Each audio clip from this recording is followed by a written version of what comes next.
Tubaramukije inshuti namwe bakunzi ba televiziyo Isanganiro kaze muri ano makuru mu Kirundi duhera kuri zimwe mu ngingo nkuru ziyagize. Ubushikiranganji bw'ubudandaji ngo buriko burakora ibishoboka byose kugira ngo ibintu bijanye n'iduga ry'ibiciro bidasiba bihinduke. Aranizeza abantu kw'igitoro mu minsi ya vuba gisubira kuboneka. Marie Chantal Nijimbere akaba yabishikirije imbere y'inama nshingamateka kuri uyu wa gatanu.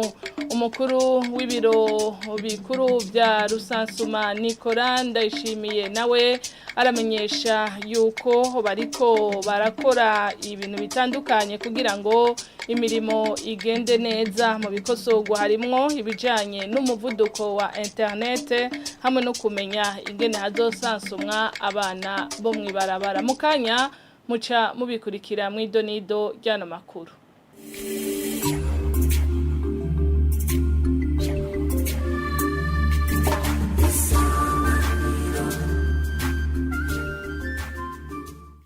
Dasubiye kubaramutsa umushikiranganje w'ubudandaji asigura ko iduga ry'ibiciro ku bintu bitandukanye vyankenerwa ririko rirava no kubihe igihugu cagiye kiracamwo. Marie Chantal Nijimbere imbere y'inama nshingamateka kuri uyu wa gatanu yashikirije ko ubushikiranganje arongoye buriko burakora ibishoboka byose kugira ngo ibintu bihinduke. Yaranijeje ko mu minsi ya vuba ibijanye n'ibura ry'igitoro bishobora kuba byatorewe umuti. N'inkuru tubaza Jean-Marie Mayonga.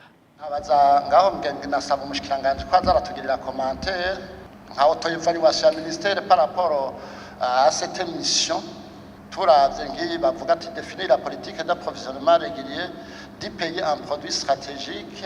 Bamwe mu bashinga amateka bifuje kumenya ico ubushikiranganje bujejwe ubudandaji buriko burakora mu gihe ibiciro biguma biduga ku masoko ku bidandazwa bitandukanye. Abandi nabo bakibaza ivyo ubwo bushikiranganje buriko burakora mu bijanye no kwiyunguruza. Gombanye kuba mushikiranganje mutugirire commentaire par rapport y'urudandazwa actuel mu Burundi. Mubona gwifashe gute, mubona mwebwe mwotugirira commentaire imeze guteganya kubahwa kumenga abantu baguma bati biguma biduga mbega ibi bijanye no kwiyunguruza mu gihugu zifashe gute turavye no munsi ibiciro ingene bimeze turavye ngaha mu gisagara uko vyifashe hoba hariko hatogwa umuti uwuhe kugira ibintu bije ku murongo. Kuri ivyo bibazo vyose umushikiranganje Marie Chantal Nijimbere yishuye ko nko kubijanye no gutuma ibiciro bitaguma biduga ahanini no kugwiza umwimbu kugira ngo igihugu kironke ivyo gishora hanze amafaranga y'agaciro aboneke. Nayo kuvyo kwiyunguruza ati ivyo ubushikiranganje bukora no kugira ibitoro biboneke. Ntibyaduze hano mu gihugu cacu Burundi gusa no mu bindi bihugu murakurikira murabona ko hari ibintu byinshi byagiye birahinduka nyuma novuga ikiza ca covid n'ibindi byagiye biratuma n'izindi ngwano zagiye ziraba zigatuma le système d'approvisionnement y'ibihugu canke gisata cyo kunguruza ibintu gihungabana. Muri ico gihe rero commentaire ya mbere novuga nuko nk'igihugu c'u Burundi nuko inguvu zose ziri mu kugwiza umwimbu kugira ngo dushobore kugabanura ibyo tuja gusoma mu masoko mpuzamakungu. Rero novuga ni le contexte actuel turiko tuba muri impact y'ibihe twahitiyemo ariko hari umwizero kandi bisaba yuko twese dutahura ko ari igihe kitoroshe mugabo dutegerezwa gushira ingufu cyane mu bikorwa no mu kugwiza umwimbu. Abashinga amateka bakaba basavye ubwo bushikiranganje gushiraho imigwi y'abahinga boja basuzuma bakongera bagakurikirana uko ibiciro ku masoko vyifashe mu ntumbero yuko ingingo ziba zashinzwe zubahirizwa. Akoze Jean-Marie Mayonga. Urugendo rw'abaganga banonosoye ibijanye no kuvura indwara z'abakenyezi n'abana hagati mu gihugu ngo zirafasha mu kungura ubumenyi bw'abaganga bakorera mu ntara hagati. Ivyo bivugwa na muganga Salvatore Harerimana arongoye ishirahamwe ry'abaganga banonosoye ibijanye no kuvura indwara zica mu bihimba vy'irondoka. N'inyuma y'urugendo abo baganga bagize mu ntara ya Makamba ku munsi wa kane. Nubwo biruko uwo muganga abona ko hakwiye kugwizwa abaganga b'abahinga mu ntara zo hagati. Igituma twarutunganije ibituma imvo ya mbere ni ukugira ngo dusangize ubumenyi tuba twararose n'abandi bakorera ngaho muri iyo ntara. Ikindi gituma ni uko haheze imyaka 3 izo ngendo tuzikora dufashanijwe n'ubushikirangaji bw'amagara y'abantu tukaronka ishirahamwe mpuzamakungu rijanye n'amagara y'abantu ari ryo ridufasha kubera kugira duhitemwe imakamba nuko hariho ibyegeranyo biza biraba nk'ibintu bishikira mu ntari iyi bigashikira mu bushikiranganje bw'amagara y'abantu bakavuga ati ngaha hari ikintu kitari ko kiragenda neza bigaca bishikira nizo nubwo iryo kira hamwe mpuzamakungu rijejwe amagara y'abantu hanyuma natwe bakaca batwikora ko nk'abahinga kugira turabe ico twoza guterera kugira ngo iyo ngorane yabonetse ishobore kugabanuka. Twasanze abantu batwiteza ari benshi cyane bifuza ico twobafasha tugasanga mbere hariho nabumvise ko hazoza abaganga bakaruhariwe ugahura hariho n'abaje bafise ingwara tudashobora no kuba ataco tubafasha mugabo tugasanga yuko iki gikorwa kiba gikenewe cyane kirindiwe na benshi. Ico twasanze rero nk'ivyo ugiye mu bitaro urashobora kugira uti iki kintu tategerezwa gutumbera ngaha kugira ngo twirinde iki na kiriya. Ibyo rero twarabishikirije abo twari kumwe ejo mu bitaro. Ico rero twosaba nuko ego kuza rimwe canke kuza iminsi 2 twarabonye ko tudashobora gutora inyishu ya byose. Arico gituma novuga nti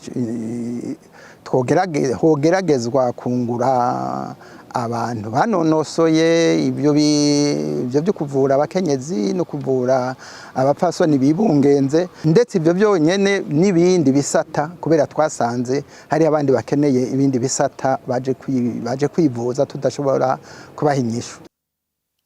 Amakuru twabateguriye harabandanya ibikorwa bijanye na rusansuma nkuru y'igihugu ngo birabandanya ukuri kwamye. Nikora Ndayishimiye umukuru w'ibiro bikuru bijejwe rusansuma amenyesha ko harakogwa ibintu bitandukanye kugira batorere inyishu ibibazo bimwe bimwe bijanye nk'umuvuduko wa internet, gusansuma abana bo mwibarabara canke abantu bataboneka cyane mu mihane wabo.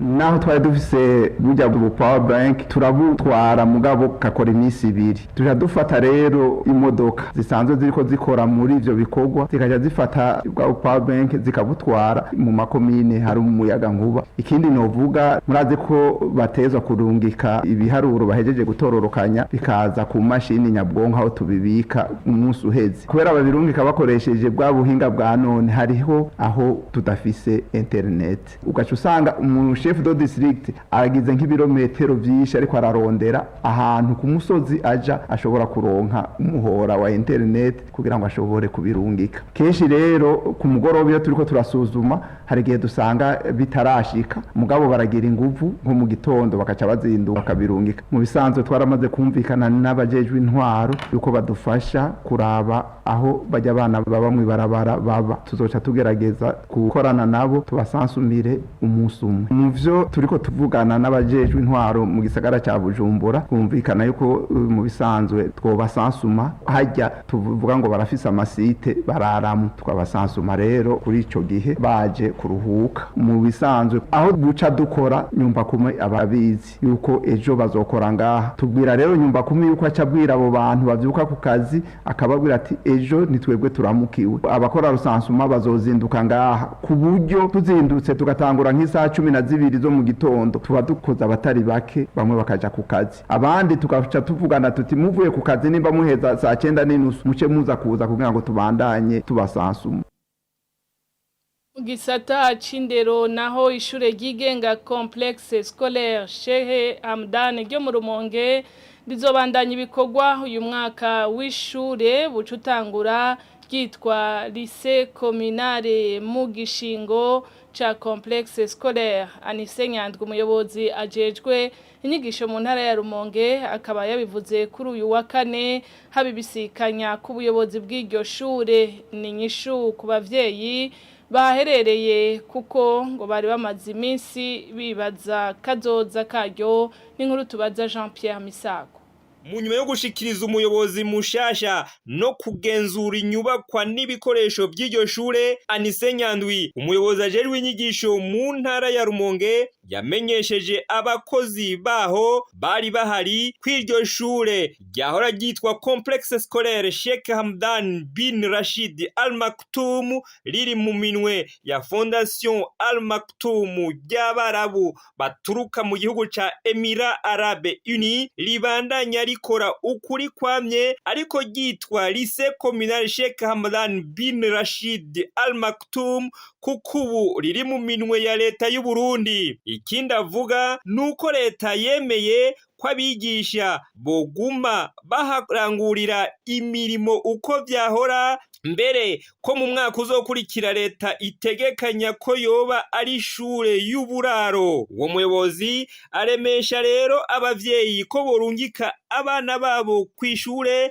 nk'uko bahora kuko imiryango yuguruye, ni mu gihe abavyeyi ndetse n'abakora kuri iryo shure baguma babaza kazoza karyo mu nyuma yaho Fondation Al Maktoum yari yaryubatse ibamenyeshereje ko igiye kuyishira mu minwe ya leta. Abahora bakorera kuri iryo shure bemeye gukorana na leta basabwe kwiyandikisha babikora umwe. Amurani Havyarimana yagenywe kurongora iryo shure abasaba kwitanga mbere kurusha nuko bahora kugira ngo iryo shure ribandanye canke rirushirize ku murindi ryariko. Mu gihe hari uvuga ko yatije itongo rya hegitare 5 ngo iryo shure ryubakwemwo, abona ko ritari gushigwa mu minwe ya leta atabanje gushimirwa nkuko yari yabisezeranye na Fondation Al Maktoum.